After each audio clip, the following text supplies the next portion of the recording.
Welcome to episode 63 of In Touch with iOS, a podcast that talks about iPhone, iPad, Apple Watch, Apple TV, and related technologies, plus tips, apps, and gear.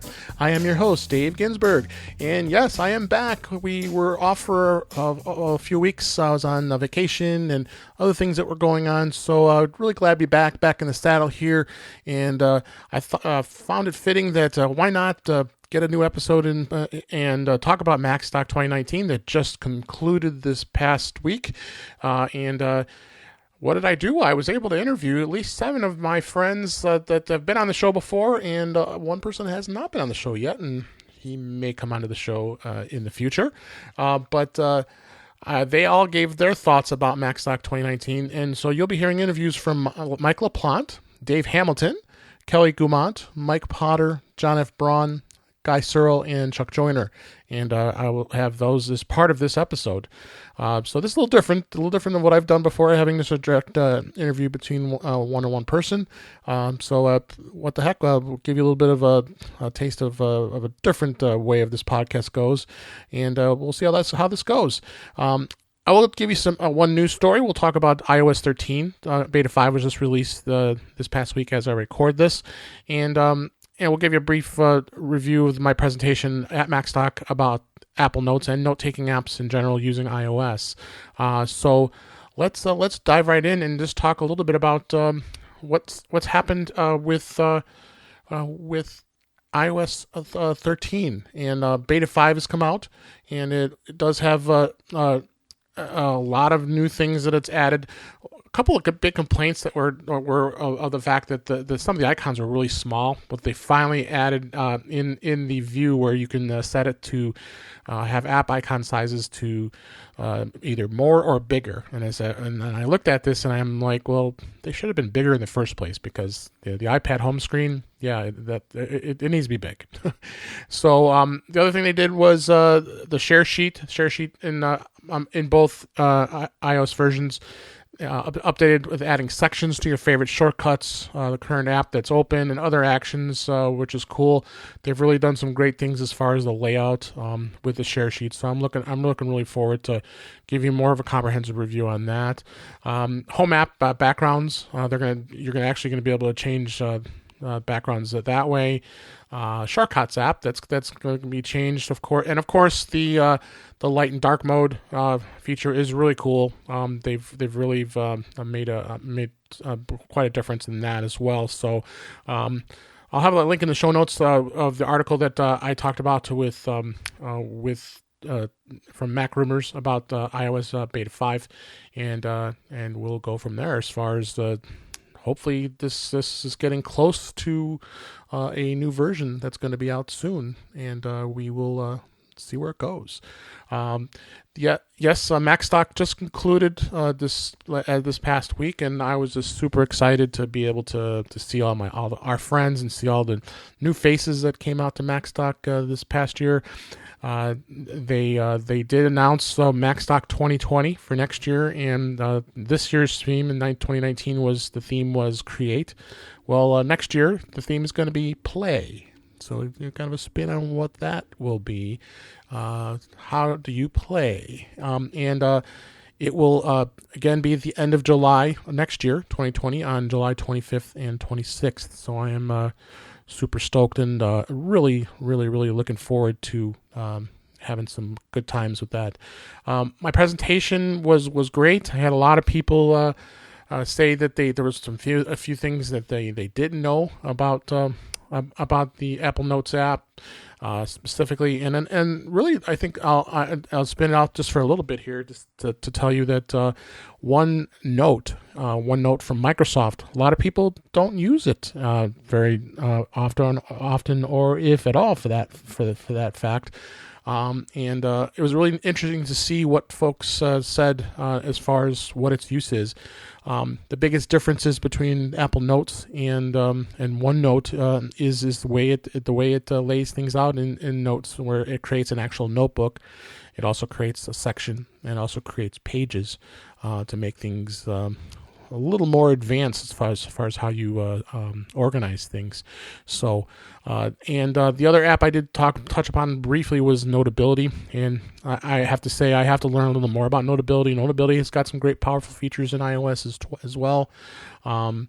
Of the three that I reviewed, of course, Apple Notes and OneNote are free. Notability is not free. That's $9.99. So I think what we'll do as shows come on here, we'll do a little more comprehensive review of Notes and dig it into a little deeper, because really what I want to do is, like I said, we have a special treat here. I want to make sure that you guys get to listen to some of the great interviews I had with all the folks that were at Macstock, and giving them their views of what happened at the show, all of the fun we had. And I may not necessarily be talking about everything iOS, but really I thought it'd be fun to get back here and listen to some of the great people that are part of our Apple community and telling us all about what they thought about the show. So with that, we'll go right in and dig into the first interview. We're going to start off with Mike Laplante, and you'll just hear consecutive interviews with each of the folks as I spoke to them live when I recorded it during Macstock 2019. And I hope you enjoy, and we'll be back at the end of the show and we'll close things out. Hi, welcome to In Touch with iOS. I am live at Macstock 2019 and doing some interviews with a bunch of the folks. I, of course, spoke at the conference earlier yesterday. We're recording this on Sunday.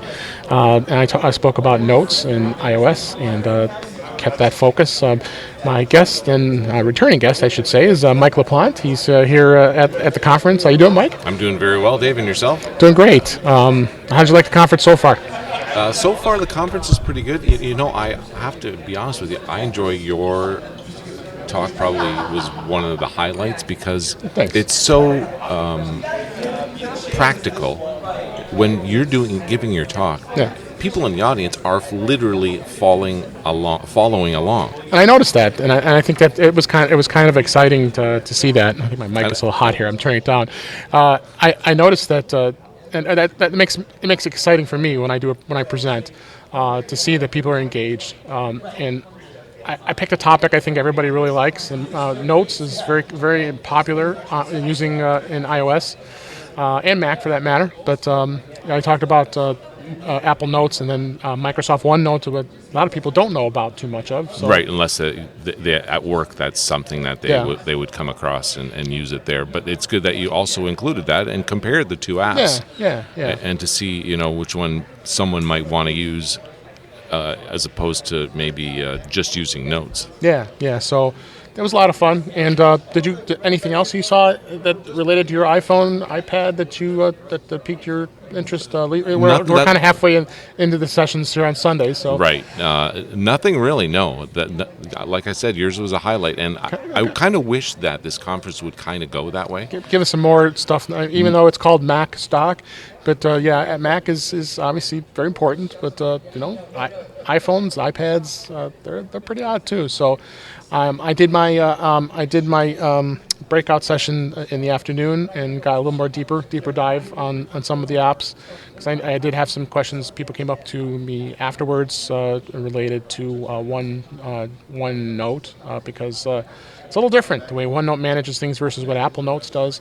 Sure. I'm seeing a lot of changes with Apple Notes, hoping for the better with iOS 13 coming out. We'll be talking about that, of course. The future is here pretty soon here with iOS 13 and iPad OS. I got used to that.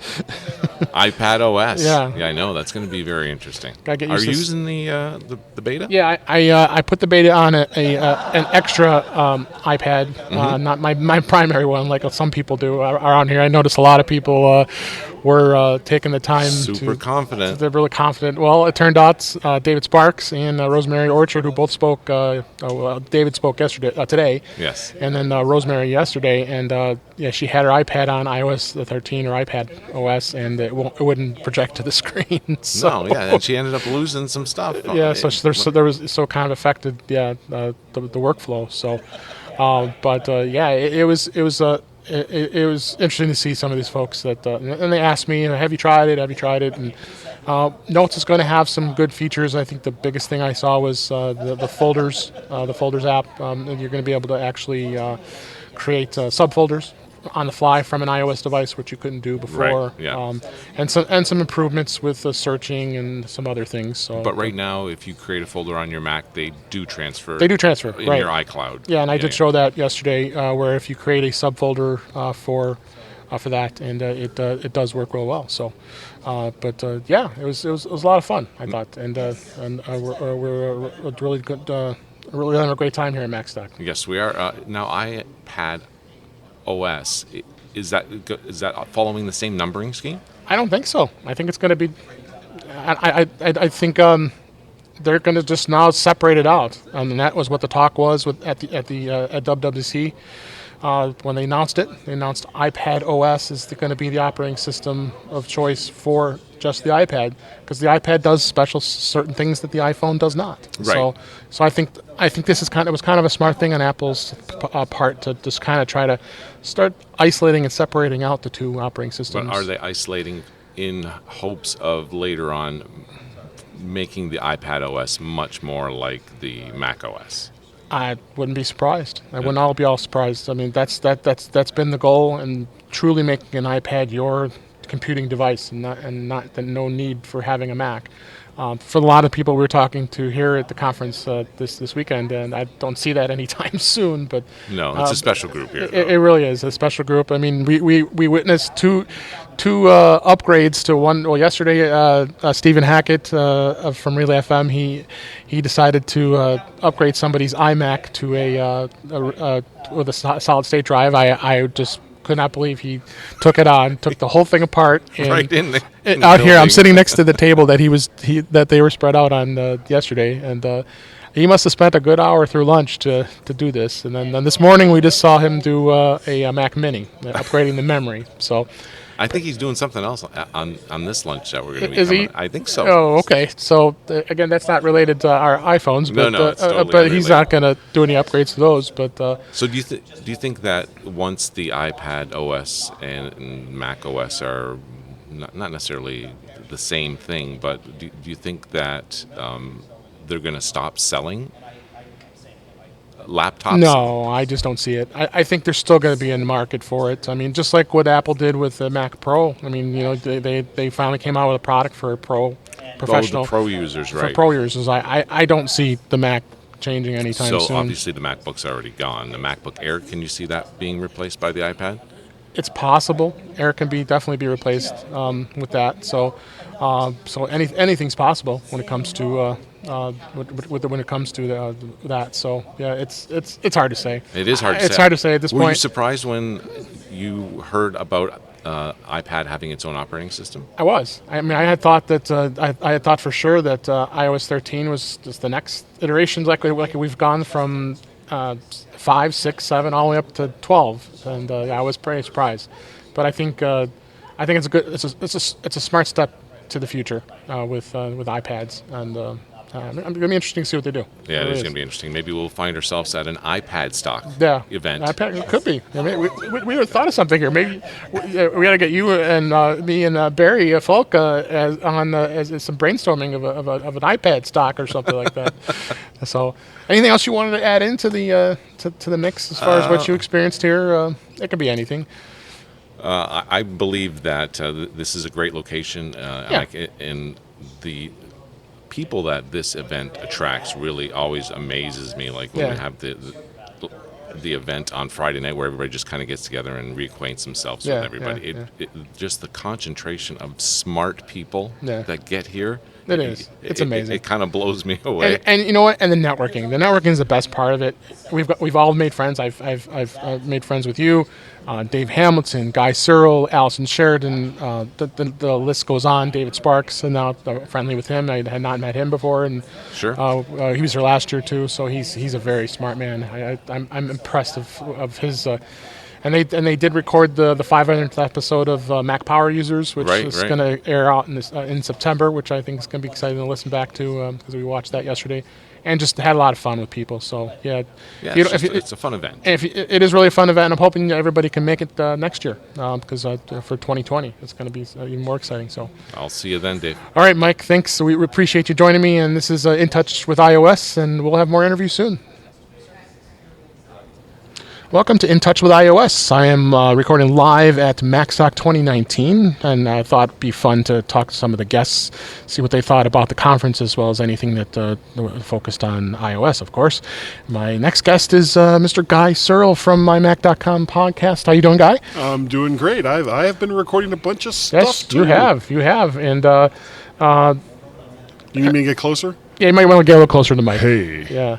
Yeah. So what do you think of the conference so far? I think it's been pretty good. It's been fantastic. Yeah, this is. I've got my 5-year pin. I have my 5-year pin. Yeah, it's on my name badge here. I think I left my badge and lanyard and 5-year pin at the hotel because I was wondering. I did that last year. I'm me. So this time I made sure it was in my bag. So.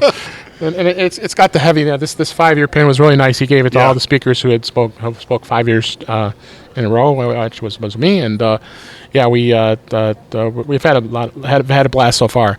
Kind of unusual. I guess we'll have some discussions later this afternoon on iOS, but I guess I've pretty much been the only one that's really talked about it much. I guess Rosemary... iOS specific. Specific or iOS, right. I mean, there's been some people that... You were talking about notes yesterday. Yes, I talked about notes. Or note-taking programs. Right. Apple, but it was focused on iOS, so it's Apple Notes and Microsoft OneNote. But it was also all, cross-platform solutions. I did cross a little bit. I can talk. But just three. The only three I focused on was Apple Notes, Microsoft OneNote, and then Notability. Yeah, and because there's nothing else out there. Yeah. Well, no, there really is. There's lots more. I could have probably. When I started doing the presentation, I'm like, I'm not going to spend. I have 20 minutes on my intro, and I think I did pretty good justice with what I did. No, you did great. Yeah, with that. So I think people got what they needed, and then we did the deep dive later. So and here you are recording a podcast with 2 microphones and an audio interface, and I look over at the desk that I've got my stuff. Yeah, you've got like a mass amount of stuff over there. We were already playing with the Roadcast. That didn't work. That Dave Hamilton brought us, and but it brought for him, I should say. It's so cool looking. Yeah, it is. It really, really is. We can talk about it. We can talk about it a little bit. Even in a non-working state, it still looks cool. We can talk about that a little bit because that was really entices me is the fact that I can now interface it with my iPhone, and you've never really been able to easily interface a mixer of that magnitude very easily with Bluetooth and with iPhone connections that are right there. Well, see, that was the cool thing about the Rodecaster is that if you have now it has 8 buttons or 10 buttons, either 8 or 10 buttons for built-in sound effects that you can adjust as you please. So if you want a button for your intro and another one for outro and whatever other and me, I'm a very serious person and I have no funny sound effects in my podcast whatsoever. No, not at all. None at all.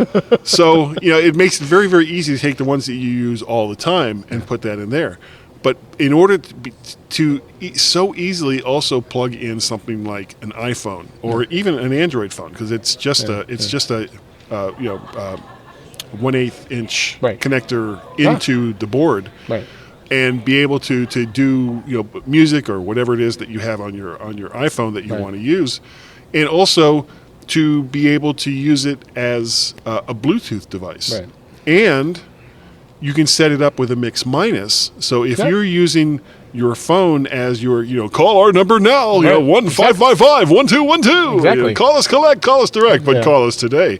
Then you can use that, do a mix minus so that they don't hear themselves, but the audio from them is coming into the board and the audio from you is going out to them so they can hear everything, you can hear everything. The potential for something like this, it has been waited for a very, very long time in hardware.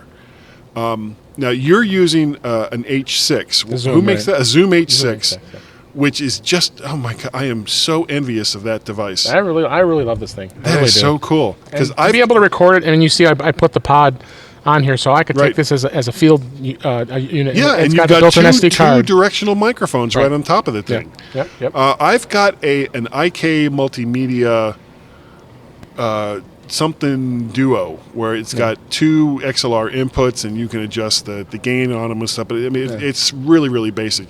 Anything I don't like about it, it uses proprietary plugs to get out from it.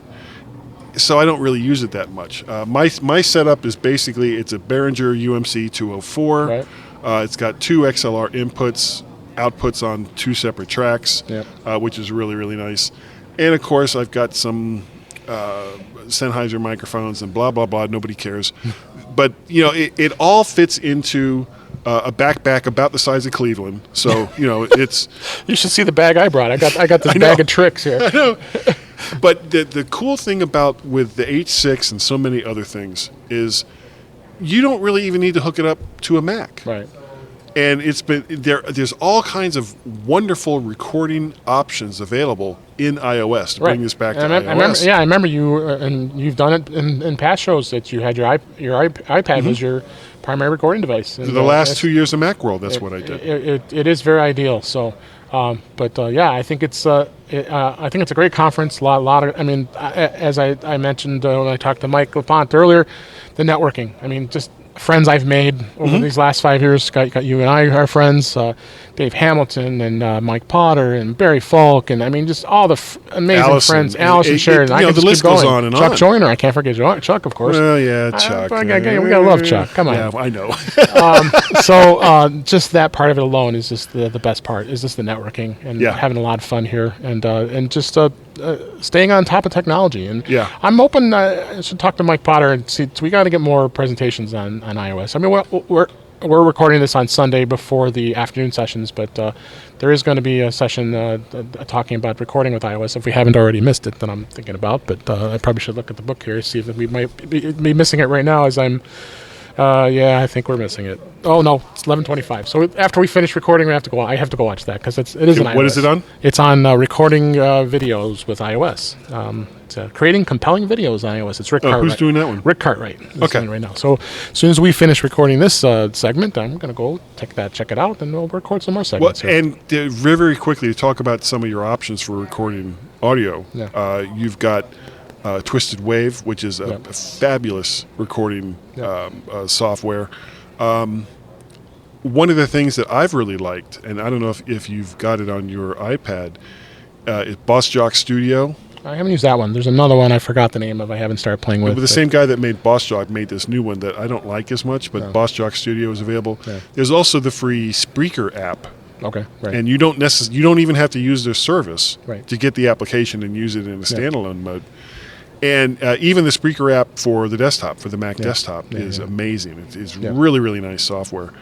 But all these different options that are now in iOS in a much more portable form than you ever would have seen, even with the light and tiny Macintosh computers. iOS devices, whether it's your phone or whether it's an iPad, are just so much smaller.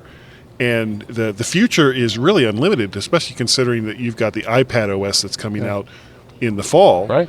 And a lot of the developers that make sound app or audio applications are going to have to rework them for not just the iPhone, the new version for the iPhone, but the new version for iPad OS.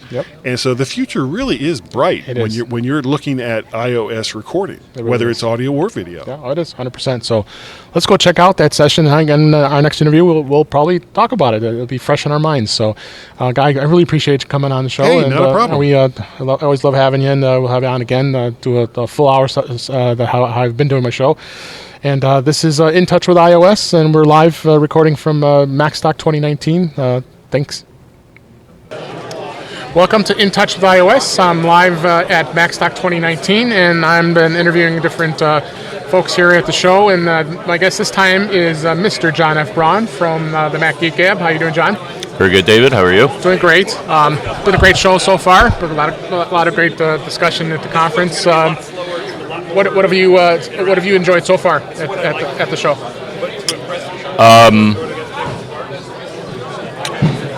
I would say probably one of the biggest draws for this here is, ever since Macworld Expo went away, which was where me and you and all the other Mac Cool kids would typically get together and socialize and share tips and all that stuff here. Yep. I would actually say the social aspect. It's been quite the consensus. And networking also, just meeting new people. Yeah. But the stuff after hours and, just they give us plenty of time between sessions where everybody can meet everybody else. I think one of the talks this morning was one that I enjoyed the most, and it was, first off, it was a general approach on how do you solve a problem. Right. And, it involved, there's the technical aspect, and then there's the, maybe I should listen to how someone else would solve it. Yeah. Things like that. He also had a little thing about code maintainability. The story was, I went to a conference and I learned this really new coding technique. So once I got back to the workplace, we all deployed it, and the code was smaller and more efficient. And the only problem is, unless you understood the thinking behind the process, it wasn't maintainable, and that's something very important with a lot of things. Is either document it or make it first off documented and then make it maintainable. Otherwise, you may have to rewrite it, which I think is what they eventually decided to do, is rewrite it in a style that was other people mere mortals couldn't understand. Yeah, exactly. And we've had 2 live podcasts now. Well, actually now here with me 3, and then of course Guy Serle. You guys did a great show last night, Mac Geek Gab. That was a lot of fun at the hotel. Had a lot of your fans and a lot of the guests came out. We had a full room, that's for sure. That was a lot of fun. Yeah, it's always great to meet the fans. The live aspect makes it interesting. Yeah, because it's not something you're normally used to. The let me bring a setup that's different than I used to was interesting, and I don't blame my colleague Dave. No, of course not. He didn't bring what he usually brings. He brought some different devices, and like anyone, test your setup before you, don't assume that it's just going to work out of the box. I mean, that, was an initial concern, but Dave's an audio professional, and as it turns out, one of the devices that, was actually going to be a cool stuff found until it didn't. We just couldn't get one input. You were there. You were trying to help us with the cabling. I was in and the stuff plan like that. C of the scheme of it all, so it was fun to be able to. So we tried the tried and true way of solving it, of turning everything off and on again, and that didn't work. So we're like, okay, but he had a plan B. I think it was So he used a USB-C hub instead, and even that had a little hiccup, but we eventually got it working. So we had a couple iOS presentations. Of course, my presentation that I've been talking about the Notes app. And then earlier today on Sunday, we had Rick Cartwright talk about the video apps for iOS. Have you used any of those video apps at all? That Rick, did you see this? I'm not sure if you were in the audience or not. But not really. Yeah, I don't do much with video. Yep. Maybe I'll capture some of it on my iPhone, but I'd say most of the digital content that I make that's visual is photos. Almost all of it is photos. Yeah, you had some good questions during Mac Geek Gab about photos, and a lot of people were rushing to come up to help get the answer quickly for a lot of the stuff. But it's fun, and that's what's great about the show, is learn a lot of things about the way it goes with anything that's in Apple and technology. iOS, I think obviously a lot of things have changed, and even other guests have talked about looking, the iPad could be potentially, a full-time device, not using a Mac. I've always thought that aspect. I mean, some of our colleagues, like, David Sparks and all that. I always thought that trying to force the use of a certain device just because is not necessarily the right way to solve a problem. It's like, it almost seems that some people's mission was, I'm going to prove to you that I can use an iPad to do photo editing or movie editing, or, for a while, our friend Guy was, trying to do everything on iOS. And, apparently he found the right tools at some point, but, the iPad has its place. It does. But it's better now, you got the keyboard and things like that. They're opening up you can now read files from an SD card now. Yeah, so much so, yeah. I mean, and with the advent of iPad OS coming out, and we were just talking about that, having that split OS between iOS 13 and iPad OS, I think it's going to be an interesting direction that Apple goes with the way iPad OS is going to evolve. I think. I don't know what you thoughts are on that. Yeah, I mean, for a while. I mean, I have an iPod and an iPhone. I think one approach was of some developers is you develop one app and then it is smart enough to know what type of device it's on and it changes its behavior accordingly, or you offer a separate app. Right. But yeah, I think they're breaking it out acknowledges that the iPad is better at certain tasks because of its size and the accessories and all of that. That's right. You're a big iPod Touch user, right? You'd like to use that for a secondary device, or? I got one for a project. I needed something inexpensive to record video when I was away from the device, and honestly, it was the best choice. I think I got a refurb for it. It was like under $200, and I mean, it performed the task that I wanted to accomplish perfectly. And also the setup. It's interesting. The setup of it was pretty fluid as well. I mean, it's basically an iPhone without the phone. Exactly. And it has all the other features. I mean, I was actually impressed. Like handoff would work. Like when I got a phone call, the iPod Touch would ring. And it's like, oh, well, that's because of handoff. Because on handoff, like that. Yeah, and Apple, I mean, realizes that a lot of retailers, a lot of different companies find that those devices work better than other options. So. And they just upgraded it. The one I got, the video quality and all the other things are interesting. Yeah. One weird thing happened though to share here. So Dave noticed that I was not showing up on his Find My Friends list. Yeah, there you guys. And he's like, "There's something wrong with your setup." It's like, "Is location services on?" And I'm like, "Yeah," I'm using location-based stuff all the time. Right. So yeah, there's nothing wrong with that. Apparently what happened is when I got the iPod Touch a few months ago and set it up, the setup among iOS and also Apple devices now gets interesting, because if it sees another device that you've already configured, it'll be like, hey, you want me to suck the configuration out of this, or you want me to interact with this device in order to figure out what to do? And apparently during that process, my iPhone thought that it would be a great idea to use my iPod Touch as the source of my location. So that's why he could never find me, because, well, it's kind of far away right now. Exactly. So, well, John, we absolutely love Mac Geek Gab. I'm a supporter of the podcast, and that's what you guys inspired me to do this podcast. And I'd love to have you on the show. That was I really appreciate you taking the time to talk to the folks, and yeah, a lot of fun. I appreciate it, John. Okay, thank you. And thanks, everybody. This is In Touch with iOS, live at Macstock 2019, and we'll talk to you soon. Welcome to In Touch with iOS. I'm live at Macstock 2019, and I am absolutely thrilled to have Dave Hamilton from the Mac Geek Gab on the show. How you doing, Dave? I'm doing great. Thanks for having me, Dave. Yeah, we've been trying to catch up for a long time. We'll definitely have to hook up and get a full episode in, but this is going to be a short. Yeah, we definitely will have some good chats about iOS. But my sessions, I've interviewed about 3 or 4 people so far. Cool. And, we're just putting together some chats that let everybody know what they thought about Macstock 2019 this year. Yeah. How would you think so far? I love Macstock. I come here to feel short. Yeah.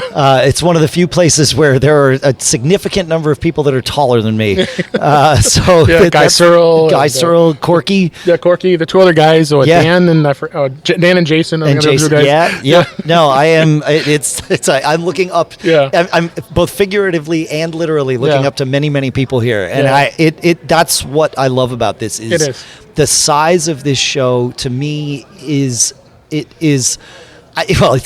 I think from a business standpoint, it's probably not sustainable, but it doesn't matter because we all just enjoy being together. It even 5 years in, it has that vibe of we're all doing this for the first time, and thank goodness, we get this opportunity to have, a couple hundred of us here. Yeah. Everybody talks to everybody else. There's no pecking order. Nope. Everybody's equal, and because the reality is, no one here is more of an expert than anyone else. No. You might find, if you're lucky, and you usually are, you can find someone that's an expert in the one thing you need to know. Yes. And then you can return the favor by in the karma bank by seeing somebody else and answering their question. Yeah. And that that cycle just continues until we're all forced to leave. I mean, my gosh, this is the 5th year of the show. Yep. I started in 2015, met you for the first time. Never thought in a million years I'd be a podcaster, and look what happened. And now I'm a guest on your show. And you're a guest on my show. Correct. And it's just, it's great.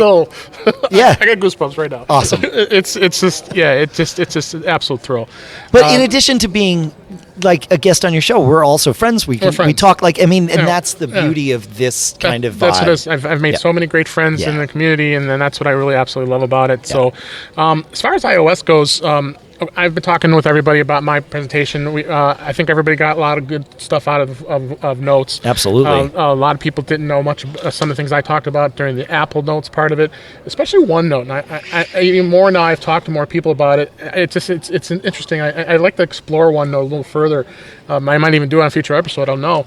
But people realizing how powerful OneNote really is, and that a lot of people didn't. I stumbled into the power of OneNote about 3 months too late. Yeah.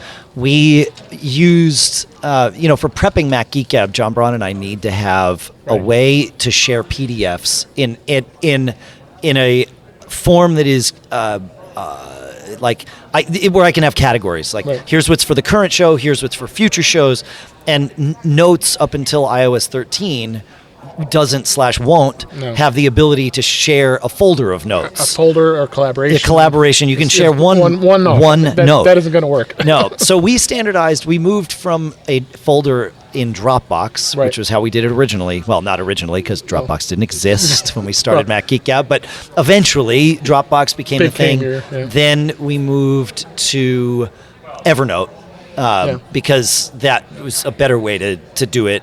And it was about 3 months after we moved to Evernote that I realized, OneNote could also have solved this problem. Yeah. In retrospect, I feel like we aren't having any problems with it. For what we do, Evernote actually is fine. Absolutely. Yeah, but on iOS, it's really slow. Really slow. If you have 10 years of notes, really slow. If I launch it, I have a couple of key notes in Evernote. Mm-hmm. Stupid things like a gig packing list. I'm a drummer. I don't want to leave the house without my cymbals, as I have done. So I have a list. It takes 10, 15 seconds for that list to come up. It should not, And so I feel like we should have standardized on OneNote, not Evernote. And maybe someday we'll move to it. But that's just how life goes. And you guys still are on Evernote, or? We are. Okay. Yeah, the show we were doing last night, John and I were both had Evernote up. Because you notice when people ask me, what about Evernote? Yeah. And I'm like, no. Yeah, but I mean to start, no. I mean, I have nothing against Evernote. I think Evernote was a great for its time. That's right. It's just the CEO really made the company crash and burn. The way their business model was, the way they charge for things. It just I would not choose it today. No. I mean, I do, but only because of momentum. Because you're already in it. Because I'm in it. Yeah, when you're in an ecosystem, it's really hard. But I would if I had to. And I probably do, but if I had to rethink what we do for Mac Geek Gab, I'm curious enough to wait until I can truly test notes on not just iOS 13 but also on Catalina and see how that works. Because if it will work, I'm in. Yeah, we're all in. But if it doesn't, I'll probably move to OneNote. Yeah, I think that's where a lot of people are going, and as I explained, because I work in enterprise, and that's where it really is now. Is they want to use that, but the challenge is going to be, I know Microsoft is really pushing hard to go away from a standalone application in Windows, and a lot of companies are scared of that because of the fact that it's going to get embedded into an operating system. So you're embedding it in Windows 10. I'm like, really? Yeah, I mean, obviously they can't do that in Mac because but will they move it to just a web interface? It could be a web interface, and that's the thing I'm really scared about. And so the other way I might go is Synology has their own, self-hosted. You put it on your disk station. Right. It's called NoteStation. Has a web interface. Also has Mac and iOS apps.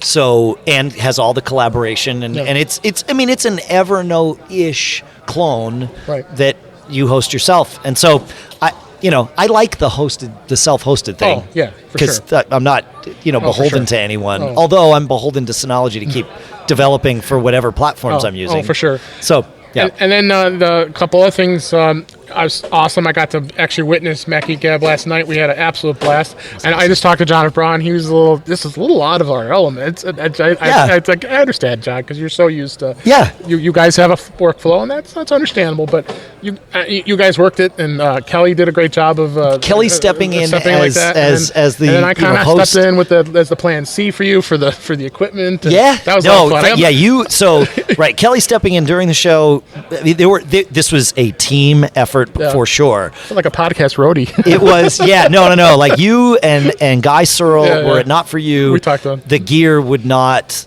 have happened the way it did. Like this was definitely a team effort, and I knew that leaving home, that what I was planning on doing and how I was planning on doing it, and the live thing.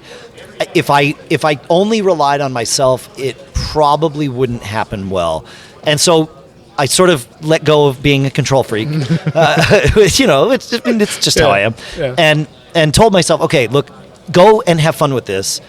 You have a plan. It probably won't go according to plan, and it did not go according to plan. The Roadcaster did not work. Crash and burn. But then my Mac decided to do a 20-minute software update when we were going to Plan B with the. That's why I was close to C there with my Zoom. With the Zoom, right? We were close, but I need a Mac to get Evernote up because on iOS it's flaky. So it's all kinds of different workflows. So, but my goal was to have fun with it, and if I was lucky, I didn't have to get home and record this week's Mac Geek Gab on Tuesday. No. And it turns out, you know what? We hit on every level. Now I get to listen to it on Monday when it's it all gets good. Released. So, yeah. And then the other iOS kind of focus of the show was Rick Cartwright did a really nice presentation. I think he has his deep dive coming up pretty soon. Yep. I'm going to take a peek at that. I forgot all about LumaVision, that video app. I have it on my. I mean, I paid the $30, and I want to start playing with it. That's how bad you never I am. did. No, I'm the same way. I'm sure we're both the same way. That's why I finally decided to go with SetApp. I just talked to the guy from SetApp who's here. I said, why am I not doing this? I love apps, and I'll just. I mean, I got the discount code from Don McAllister, so we're set for 2 years. I'll be getting all kinds of apps for the Mac. So, that's great. What's that discount code? What's the pricing on that? I think it was. Gosh, I can't remember. Okay. It was really good discount. Good deal. Yeah, I think I may have paid like $150. Oh, for 2 years worth. For 2 years at $10 a month, that's a good deal. Something like that. So, he talked about that, and then I knew about the Clips app, and people don't. That's like one of the biggest secrets that the Clips apps have. Mike Laplante taking a picture of us as we talk here. Of course, I got to mention you, buddy. The Clips app is one of the best kept secrets. It really is. I mean, I know people think it's silly, but it isn't. No, it's not. It's got a lot of power to it. I mean, I used it just not too long ago. Somebody retired at our company, and I said, I was trying to think of how am I going to do this. I said, let me do it in Clips, and I had the background to look like I was in the Wild West, and I just, how you doing, and have a great retirement, and you can be that creative without having to reinvent the wheel. But the Luma Vision, is it Luma Vision? Yeah, LumaVision. Yeah. I'm going to say it right. It's even better than iMovie, and I kind of agreed with what way Rick kind of analogy about iMovie. iMovie has its place, but it's actually fantastic on iOS. But it's a box. It's the Apple box. It's within its within its borders. It's not the Pro version. It's not. But he compared it to Final Cut Pro, which is a $300 piece of software. Well, and LumaVision is like closer to that. Yeah. So we talked that, but I mentioned a lot of other guests. I said there wasn't a lot more. I wish there were more stuff talked about with iOS. There wasn't as much. That's what I focus here on, and it's. And I think it's getting there. I think people are just not coming to realize it. Yeah. We did have the topic discussion too. Is I'm so happy that Apple decided to segue iOS with iPad and iOS 13. Yeah. So iPad OS, I think I want to see what your thoughts are. I think it's a game changer. iPad is really going to become its own platform. Yeah, I see iPad OS as both a future path, but also an acknowledgement that iPad is different from iPhone. Exactly. Right? And it's been that way for a while. In fact, there are many features of the current iOS that only exist if it's running on iPad, right? Yeah. Split screen and slide over. And those things, not only can you not do them on the phone, you wouldn't want to. The phone is a single view device, and that's fine. I think that's the size dictates that. Yeah. And so acknowledging this with a name change or a fork of the name, I mean, it's still it's just running iOS. Like it's all the same. And it's hard. It's hard. I mean, as I was doing the demonstration when I did my deep dive, and I did have my iPad Pro 12.9, my first gen. I do have iOS. I was going to say it. iPad OS on and did the demo on it, but. And trying not to get in that thought process. Okay, this is a different device now, and I think Apple. That's why they're doing this. That's right. They've embraced it. Embraced that as well. Yeah, it makes life easier. But a lot of great talks. Oh yeah, we even talk. I haven't even mentioned Chuck's presentation yet. Chuck did a presentation on how not to do presentations. Yeah. And boy, has he gotten the heads of so many people at this show. It's hilarious. I know. David Sparks did his presentation. Yeah, of all the people, like David Sparks is a master presenter. Oh yeah, I've learned so much from him about presentation and him getting on stage. I mean, it was all shtick, right? Him getting on stage saying, "Oh, if only I hadn't done a presentation after Chuck told." It's like, no, David, you don't get to play that card. No, his presentation was amazing as always. Yeah. And then the Mac Power Users was awesome to watch. Them, that was great. That was fun to watch. That was a nice. Yeah, I don't want to give too much away because it won't come out till September. But just saying it. It was a nicely well produced. Yeah, and well thought out. Stephen Hackett's an amazing guy. He's a good guy. And we talked about the iMac disassembly and upgrade yesterday. And today was the Mac Mini. Yeah.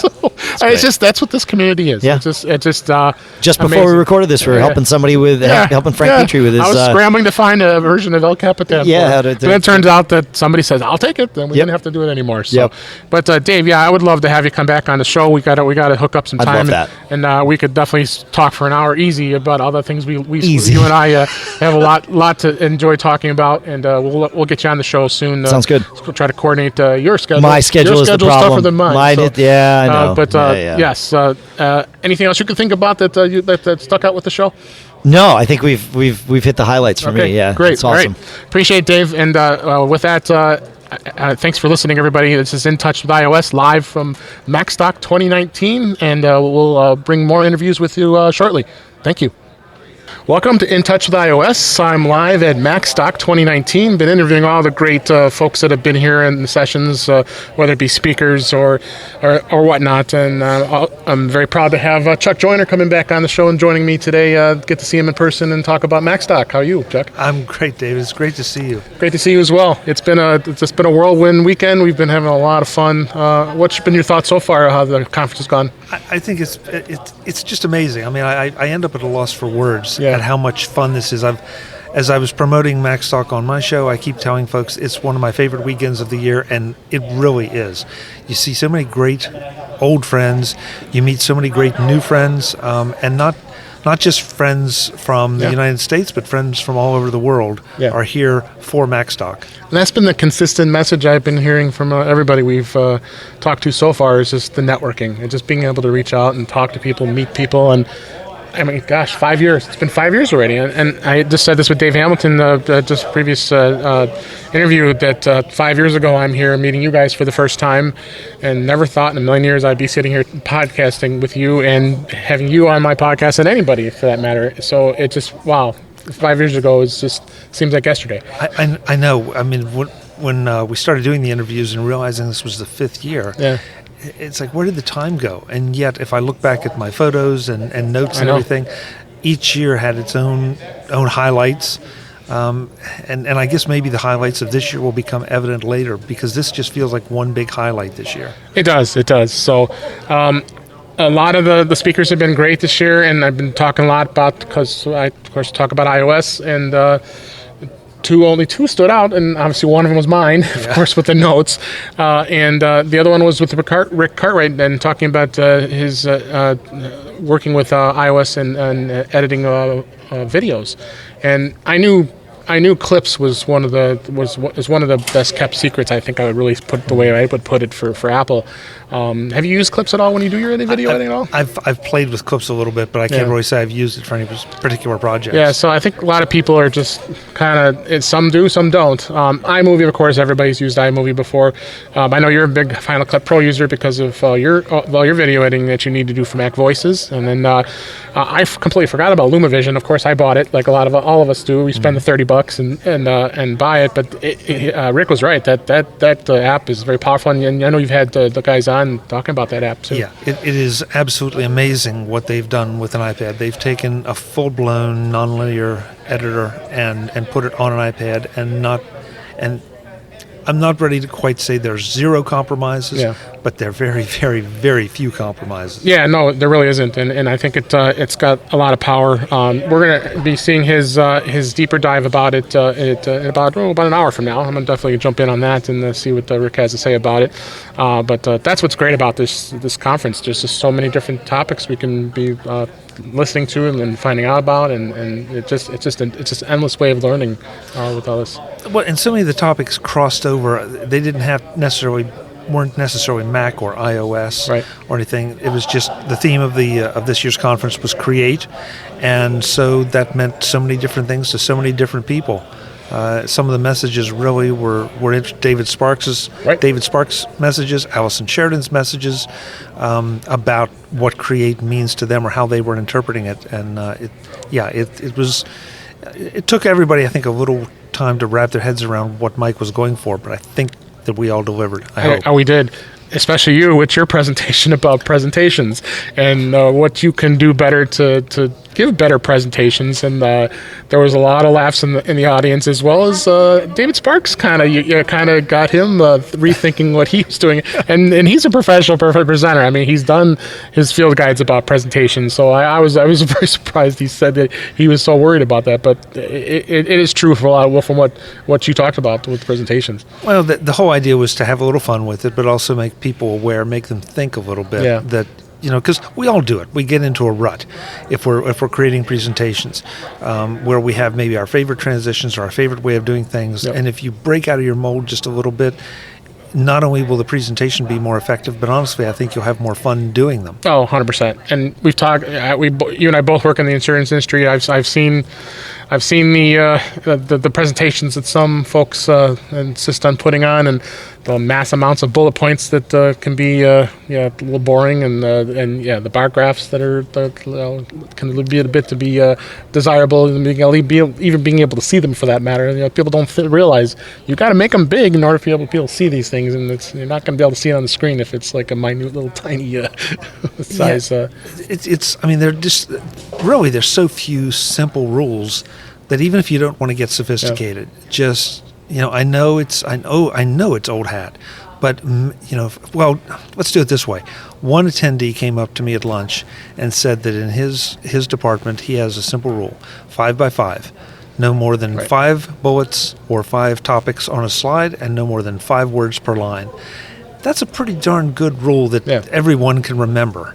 So, in fact, I believe that was my good friend who I used to work with. I believe it was Charlie. Yes. And because I remember many times him and I had worked together in a lot of presentations, and it's really that's a really good rule as far as presentations go when it comes to that. So, but they're just being consistent with it, and just don't have different fonts, don't have different bullets. I mean, you came up with some great examples of things you really shouldn't be doing. Well, and the best thing was I told everyone I did not edit any of these slides. These were real slides from real presentations that I have endured, survived. So let's take a good look at them. And at some point it does become humorous because you just can't believe that they happen. Yeah. So. Again, my presentation was on Notes, and we talked a lot. I talked a lot about Apple Notes, and I did show a lot of differences and some features. I had a lot of good positive feedback, which was happy to hear. A lot of people got some good tips out of things they didn't know, which is always is a good feeling when you do a presentation. I'm sure you felt the same way with yours, because like I said, every person that's done a presentation after they've seen yours have I made everybody paranoid. You made That was not the point. Even Rick Cartwright did it, and you weren't in the room. Yeah, that was the point. Oh my God, this is misspelled. I don't think Chuck caught this. But yours was really interesting. I mean, once again, you found features that I didn't know about, and Notes is a program that I use quite frequently, probably daily, right. Because it's one of my note programs of choice. And so to go in and see some of those features, it's like, how did that get by me? And boy, I know ways to use it. And that's the thing. When I do these presentations, I have to get that out of that mindset of thinking that we have to not think that everybody's going to know what I'm talking about. I mean, I have to, even though it's out on the internet, I see it on YouTube. I mean, I even did it on the deep dive. I used an example of the. I brought the example of being able to set up in Notes on the Mac where you are able to float the window in front of your window so you can actually have the note sitting in one spot while you're browsing or you're working on something else. I grabbed that from a video on YouTube, and then when I just showed it in the deeper dive, I had done it on the fly, and that's how we do these presentations sometimes. While I was sitting in the audience waiting to come on, let me edit this, I'll show it instead of me having to go through and do the actual animation. Well, of course, when I recorded it, the sound from the video was on there too, so I'm playing it. Well, okay, I admit it, I used YouTube, but you know what? I can't expect that people are going to be. I mean, YouTube has billions of videos out there, and not everybody's going to find that information. But those are the kind of things that you finally realize that that the information's out there, and then you're just relaying it to people because they don't know it. Well, and the big challenge, I think, is there's so much information out there. These tools are so powerful, and even the simplest ones have so many features that you have to. It's so tempting, and I admit I'm as guilty as anybody, probably more so, of dipping into, say, the top 20% of the features. And what we would all benefit from is spending a little more time investing it in that. If that top 20% does something for you, then by all means, dig deeper, because it probably can do even more for you. So I asked this question to everybody that's been on so far about iPad OS and iOS 13. I think iPad OS was a smart move on Apple's part by kind of segregating iPad from iPhone and kind of separating out the OS. What did you think when Apple announced that? So I want to make clear here that this is just a conceptual opinion, because I have not run any of the betas. Sure, I've seen the demos and run the articles. Just the marketing, yeah. But conceptually, I think it's a good idea, because the iPad is not the iPhone, is not the Mac. Right. And so treating them as separate devices, sure, there's some overlap, and the overlap is probably becoming more so with each iteration of each OS. Right. But I like the idea that Apple now, at least in theory, will not be wedded to the idea that we can't put this feature in the iPad because we could not implement it in the iPhone. Yeah, no. I like that. There's a certain amount of common sense. It was brilliant to have iOS out there as an iOS device. That's not what I mean. As an iPad and iPhone operating system, because your learning was transferable. Right. But now most of the people are ready to move on a little bit. I think they are, and iPad, is going to be that. That's a lot of other people have been saying to me is going to replace your Mac, and I think we're as close as we have ever been. I did that presentation many years ago at Macstock saying, could it be a replacement device? Mm-hmm. Back those probably about 4 years ago, probably not so much. Today, it's almost there, I think. Well, this is a topic I have strong feelings on, because I don't seek to replace my Mac. Right. If it happens, that's great. If my iPad is almost a replacement, it's still not a replacement. It's an almost replacement. Yeah. And so I just believe in buying the right tool for the right job. And if I have to engage in any compromises, I don't like compromises. Yeah, I can't agree with you more on that. So, but anything else that really caught your eye with the show? So we're almost the show's. I can't believe it. We're almost near the end here. We've got about maybe 2 hours left until we wrap things up, or 3 hours here. The only thing I will mention, and I don't think you've seen it yet. I just interviewed a young lady named Lydia. I was sitting here watching. Yes, who did an amazing little entry into the Macstock Film Festival. Okay. And she did it in, I think, the space, she said, of about 30 minutes last night. And it just blew me away because it was a great little quasi-demo, and just is so nice and sweet and sexy, and as far as the video goes. Yeah. And so yeah, that was like a real highlight for me. It is just amazing, and then there's another young guy here that's here today, this weekend as well, and it's just to see these younger kids coming into this conference and to be part of it and being part of it with their family and with their parents and. Is really and you've interviewed many over the years during this conference, and I think that's one of the great things about this conference. Well, and you make a real good point. This year, probably more than ever, we've seen father-sons, father-daughters at the show more than ever before, and it's so great to see that shared relationship and that shared experience. Yep. And you don't have that's not even fair. Absolutely, both father and child wanted to be here. It's not, I came with Dad, or Dad came because I wanted to come. They both wanted to come. They're both fully engaged and having a great time. So, and I've seen husband and wives that are here, too. Because a lot of times you don't see that, and in most cases I don't. I see the husband's here and the wife is going on shopping. Yep. So there have been a lot more husband and wives that are here now that are engaging in the conference, too, as well. Yeah, so it's great stuff. The audience is expanding, and I hope the word is getting out that how much fun it is, but how much great information comes. It's just across the board, and unfortunately, the way the world is, you have to admit, you have to take a look at what it's going to cost, and the return on the investment for this is just huge. Oh, it's huge. It's huge. All right, Chuck. Well, I appreciate you coming on the show. We definitely will have you on again soon for our long hour discussion, because we definitely have a great time when we get together and talk about iOS and anything relating to our technologies. And I appreciate you being on here. Always fun, David. Thanks so much. Appreciate it. This is In Touch with iOS. I'm live here at Macstock 2019. Thanks for listening, and we'll have more interviews soon. Welcome to In Touch with iOS. I am live at Macstock 2019, having an absolute blast this weekend, and I have the honor of having Mr. Mike Potter on, the organizer, the podcaster from Mac Eyes Only, and thanks for being here, Mike. Oh my gosh, it's a pleasure to be here, Dave. Thank you for coming out to Macstock again, presenting again. Of course. You're such a big part of Macstock every year. I appreciate that, and I'm proudly wearing my 5-year pin here. That's right. I can't believe it. 5 years ago, and I kept a few people I've already talked to about this, and just thinking back 5 years ago. So you and I met the first time, and I jumped up on stage, didn't know what I was doing up there, and look I am. 5 years later, I'm a podcaster. Presenter, and all that kind of stuff. So how do you think the show's gone so far? I think it's been just amazing. It's just been phenomenal. Yeah. Absolutely phenomenal weekend. A lot of great presenters, a lot of great activities that's been going on with the show, and primarily in iOS, and that's why I've been talking about, and I probably have to mention this to you because I think we should do more of this, is really there's only two focused presentations on iOS, which is me, of course, with me talking about notes, and of course Rick Cartwright talking about the video editing in iOS. Maybe we got to get some more. Maybe so, but a lot of the presenters did touch on iOS when there's an app available. For example, Mike Schmidt's talked on. That's right, Mike. Right? I forgot. Yes. Yep.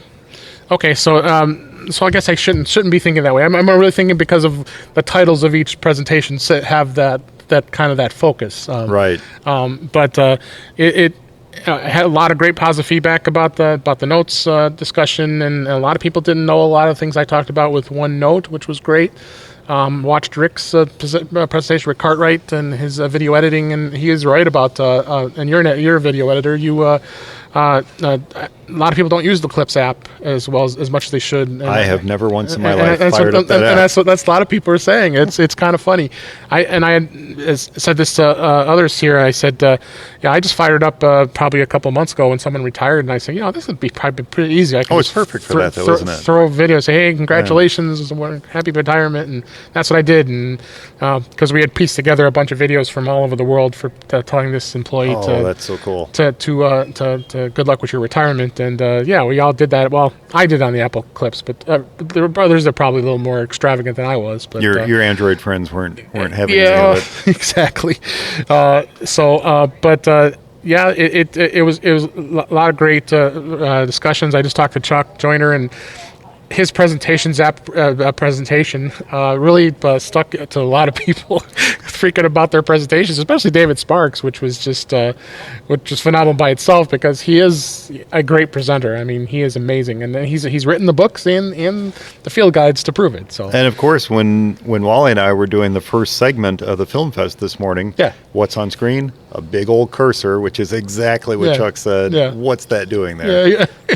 I couldn't get rid of it, so I just left it. Because Chuck has never thought he would be stuck a thorn in a lot of folks and worrying about how to do presentations. So, I'm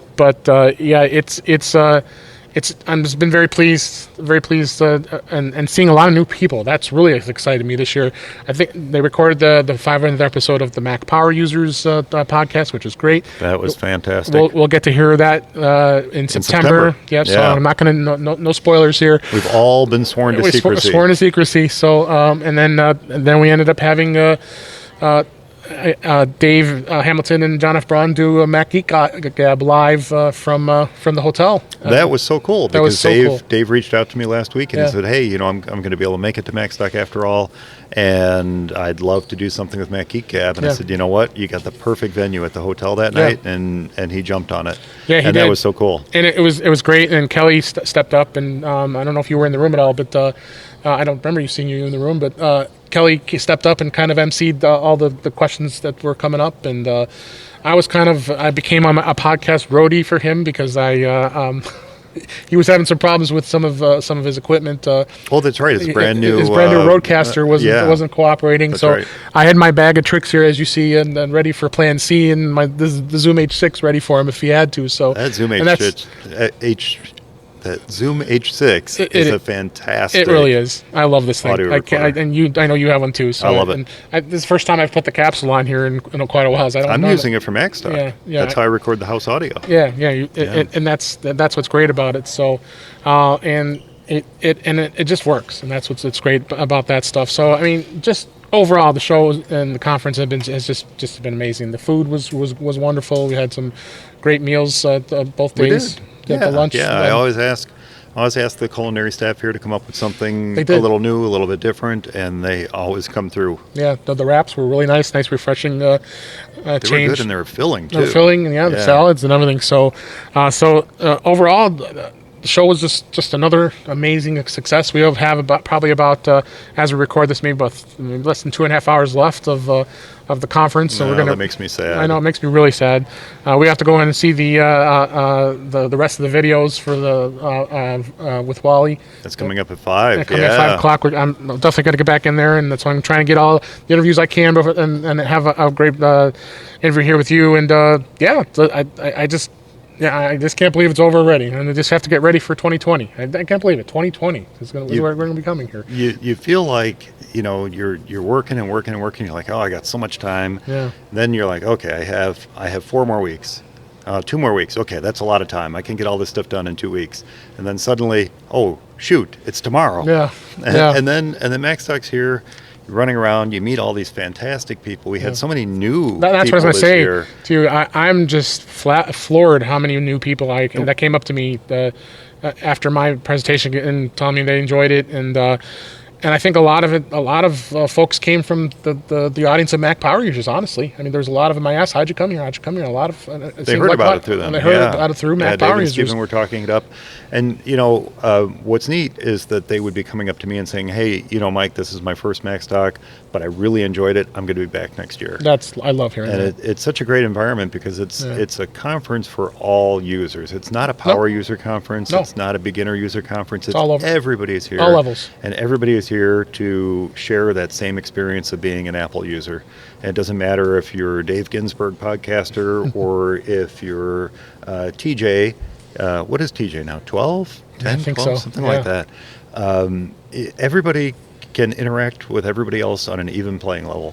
Yeah. And I love that. And then the deep dives have been great. A lot of great deeper dives. I did my deeper dive on notes and had some great interaction. A lot of people weren't aware about Microsoft OneNote, which was kind of neat. And that's, I just said that with Chuck. I said, when you put these presentations together, and especially doing stuff on iOS, you kind of assume people know stuff, but they don't, and that's what's great about it. And I got to take that mindset out whenever I do a presentation. Even though I know it, and I've talked about it so many times, I know that I'm going to have at least maybe 2 or 3 people that are going to say, oh, I didn't know that. Yeah, but what's interesting about you're very similar to me in regards to you like to get into that nitty gritty. In your case, it's iOS. Yeah. In my case, it's the Mac. Right. But we like to dig down into it. And if someone asks us a question, how do I do this? If we don't know the answer, we go find it out. Whether and we retain that knowledge. Retain the knowledge and seek it out from. A lot of times there were a couple questions that I didn't know. No, I did touch a little bit about Notability. I don't know Notability as well as I should. Right. I know, but I knew there were some experts in the audience. I bet you will by next year. I will now, yeah, because just people were asking me because there are a lot of things it can do, and some people that are heavy Notability users. Again, when I did the presentation, I had to narrow it down. There were so many iOS apps that are out there for taking notes, and oh my gosh, that's why I'm glad. I mean, originally when I proposed it to you, I said, I'm going to do this one and this one and this one. No, what am I doing? 3 are plenty. Focus on the primary one, which is Apple Notes, and people are going to be happy. We're happy with what they got. With iOS 13 coming out, I mean, I think Apple's going to come out with some great new features for the Notes app, especially being able to collaborate with a folder as opposed to a single note. And a lot of people I've talked to are going to be super happy about that. Mm-hmm. So it's a lot more things Apple's starting to see with that. But OneNote was aimed more towards the enterprise, but I think more people are seeing that. More people are picking that one up. Yeah. And you dissed Evernote, but I'm an Evernote user. I want to defend myself that a little bit on it. I mean, because I knew some people are just not happy with Evernote, and I think it's not necessarily because of what the product is. It's more so how the company's run. How the company had been run. The CEO kind of made a mess of things. The business model, how they charge it for it, and they still don't give you enough of storage and support of it based on what they do charge you, which, because I originally wanted to try it out, and I did, and then they just raised the price too. And they raised the price again, so it's just, I don't get it. But that's the thing. They think they can get away with that because there's like you and many others, which is fine. I mean, people still like Evernote. At the moment, I'm kind of locked into it. I got all these notes in it, and that's what a lot of it. Dave Hamilton said that to me earlier. He says, "Yeah, I'm kind of locked into it too." But if I were to start tomorrow, I would probably tell someone, if you want as much power as Evernote does, probably OneNote will probably be the choice. Yeah, I do a fair amount in Apple Notes though. Yeah, we all do. And it's there's certain things I put in there, certain things I have a whole Macstock set of notes in Apple Notes. It just works really well to be in there when I'm doing it. But Evernote is kind of like, to me, and I suppose OneNote would be the same thing. It's that auxiliary brain. Right. It's like I just throw everything in there, whereas Apple Notes is more the stuff I know I'm going to need frequently, kind of a thing. Well, again, Mike, thanks so much for all of your hard work with organizing this event in 5 years. It's just, like I said, it seems like yesterday. The event will just continue to go on and evolve, and you got a lot of great people that come here every year, and I'm looking forward to year 6. And I mean, we're going to be there soon. And it's going to be here before we know it. And look forward to more great presentations and great networking. And like I said, we talked about this. Many people have talked about this, and the networking piece of it is just the biggest of it all. Absolutely. I've made a lot of friends here, which I'm so happy about, and then a lot of people just coming up to me asking questions, and that's what your entire goal with this conference is to having that ability that these folks that attend can just walk up to any speaker and be able to just feel comfortable to ask them questions. Any speaker, any attendee, anybody, you can just walk right up to them and start a conversation. So there's an immediate commonality. Thanks, Mike. We're going to wrap this up and look forward to the end of the conference. Unfortunately, it's sad. But thanks for being here, Mike. I really appreciate it. Thanks so much. This is In Touch with iOS live in Macstock 2019. Thanks for listening, and we'll have more interviews soon. Welcome to In Touch with iOS. I am live at Macstock 2019, and I've been interviewing lots of the great people I know and have been on the show before, and this is no exception. Welcome to Kelly Guimont. How are you, Kelly? I'm so glad you're back. I'm doing well, Dave. How are you? It's really nice to be back. I know, and we love that you're here and came out. It's such a great show, isn't it? We've just had nothing but a blast this weekend. It's so much fun. And it just makes it worth it all by itself, just coming out here and seeing all our friends and networking and learning and all that stuff, don't you think? It really is, like, I say this all the time. This is like the saddest thing about Macworld going away, and part of the reason that this sort of came out of the aftermath of the utter lack of Macworld. Part of what makes in-person conferences great is the hallway track. It will always be the hallway track. It will be randomly bumping into somebody and saying, hi, I haven't seen you in a while. Let's chat. And, and like social media has changed some of that because like, at Macworld, you used to sort of have to have like 2 appointments with everybody. Because the first one would be like, okay, what have you been up to for the last year? Because we haven't spoken since I saw you at Macworld last year. Yeah. And then the second one would be like, let's talk about the show. Let's talk about current events. Like now that we've caught up, like let's have this other conversation. And it was like a whole thing where you had to sort of make 2 laps around all the people that you knew so that you could like catch up with everybody. And social media has made it a lot easier to sort of keep up during the year. And so, like I went to one conference, I'd had foot surgery. And I talked about it on Twitter and stuff. So instead of getting there and having to say 900 times to people, like, I had foot surgery, like everybody knew. And so instead of like having that conversation 900 times, like everybody was just like, how's your feet? Okay, I just need to not walk. Maybe I should have done that with my legs. Now I need to just not walk forever. And so I'll, see, and that was the thing about it, and being up, like, cause I had, I had pins in my feet and got the pins out, and that was the thing. And so I had to like limit how much standing around I was doing. And so every once in a while, and like it was also helpful because people being aware of that made it very easy to be like, do you need a chair? Yeah. Like, if there's going to be a long line, like I'll go wait and I'll let you know when I get closer up and you can come join me so that you don't have to stand here. Things like that. So like, like just the little accommodations that people can make like in those sorts of cases is great. But also like all the people that come here are super duper great in some fascinating way, right? And then and then randomly getting to meet other people and finding out this person does a thing, or this you hear somebody casually mentions like when I worked at NASA or whatever, and you're like, wait, I'm sorry, what? You went at NASA? Yeah, and and just getting and everybody here, like this is really this conference is really representative of the Apple community to me. It is. In that so many people who are here for the first year are just I would just sort of assumed they were like they'd been here the entire time, because like everyone here is really welcoming and really friendly, and all you have to do to be accepted is show up. Exactly. That's really and like be cool. Like, I mean, there is that like. Yeah, Mike Potter and I just talked about it. I said I'm just blown away how many new faces are here. Yeah, me too. First time been here.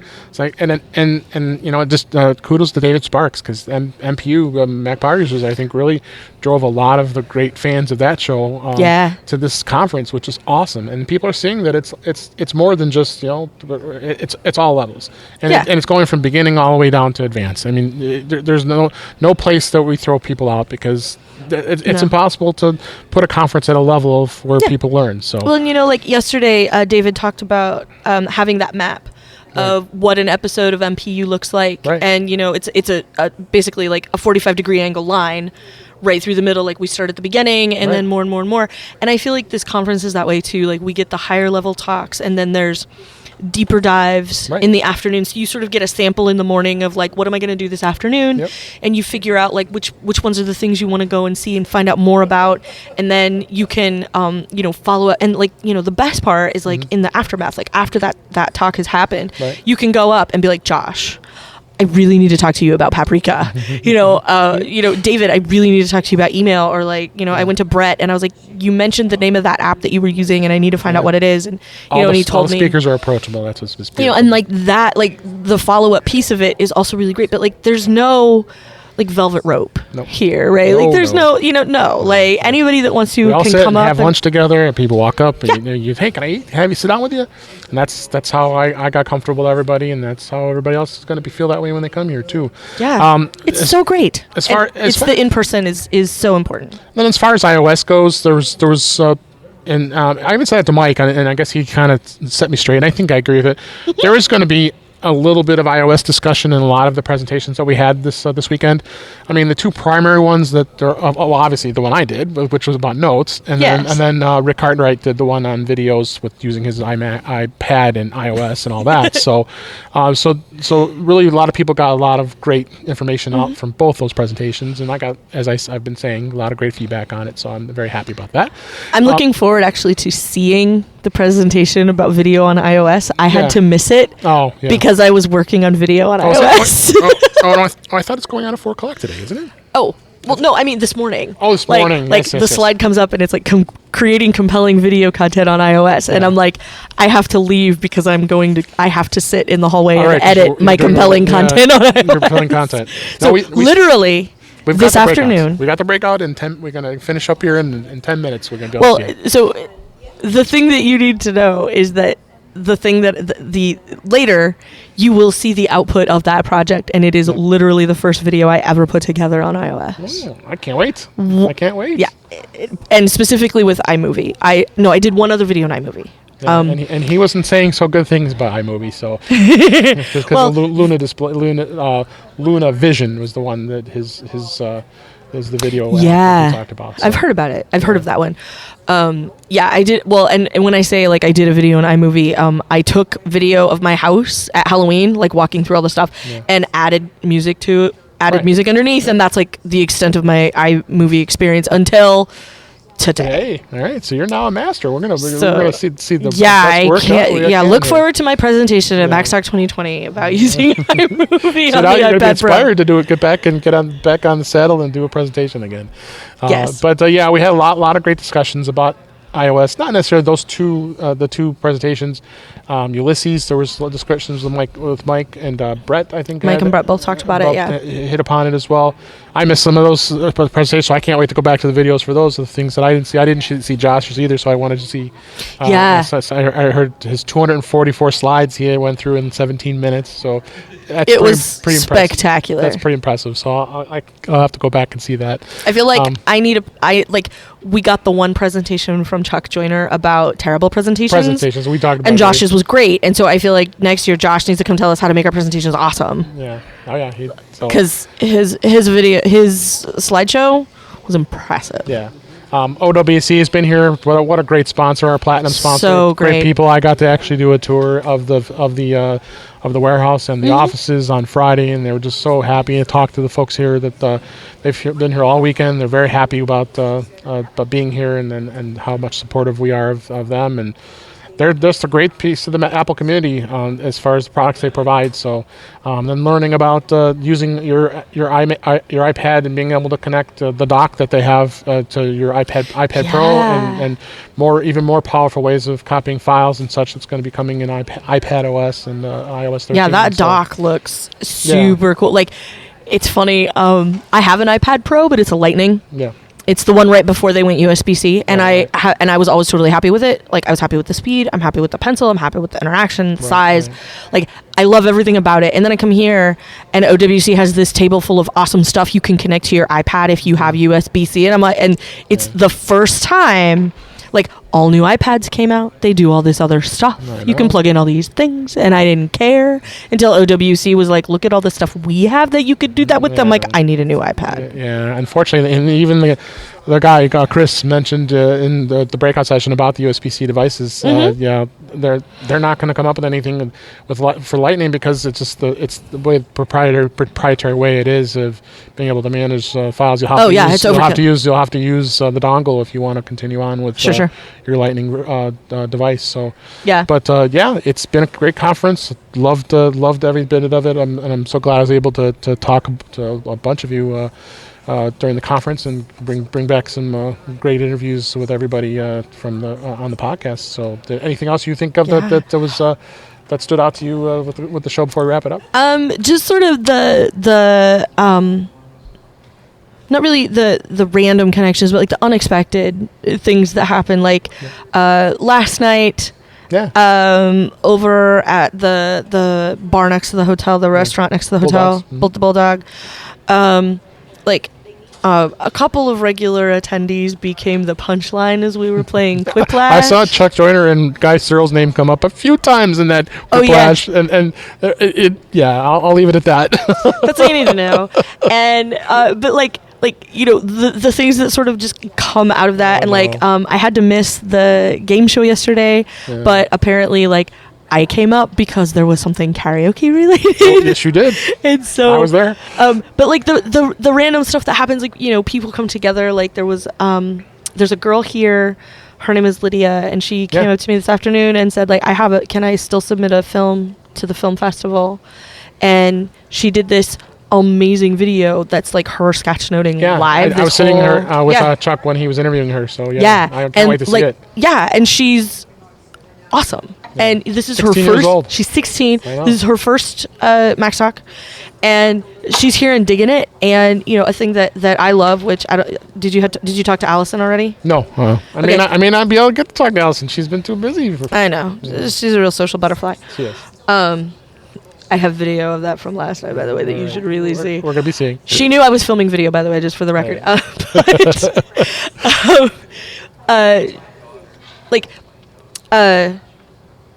Lydia and I aren't the only female people here, and I saw that this morning. There's a lot.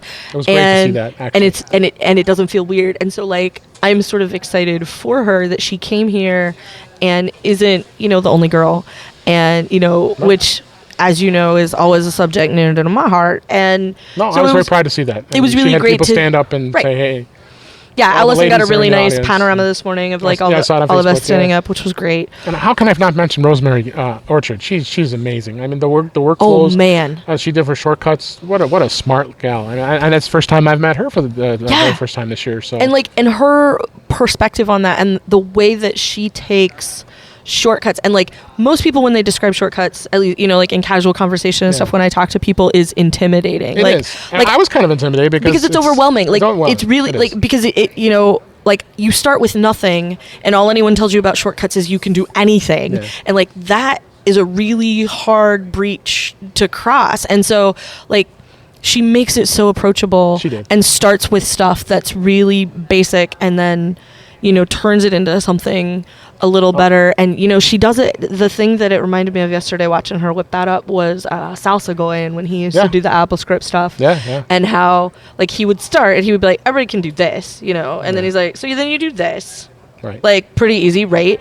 And then he makes everything this is a small basic step. He's it's the same thing that she does, where she's able to break everything down into now you have to tell it, go open Safari, okay, I understand that. I can parse that, whatever, and then, okay, now you tell it, do this. You do that. Yeah, actually I can, and when you get someone like that really makes it seem like you could actually use shortcuts, you could actually do, that's always really gratifying. And it's nice to have her on the scene, hanging out with all of us and making those things possible. Cause every single person here that I've talked to has been like, oh my God, serious shortcuts. Now I can finally do something with it. I've wanted to and had no clue where to start. And now I've got a direction, and that's really spectacular. And that's another testament to this conference. She traveled all the way from Austria. She lives in Austria. She's from Austria. Yeah. We've had, it's a worldwide conference. So she did great, and really it was really great to see some of the things that she did as well.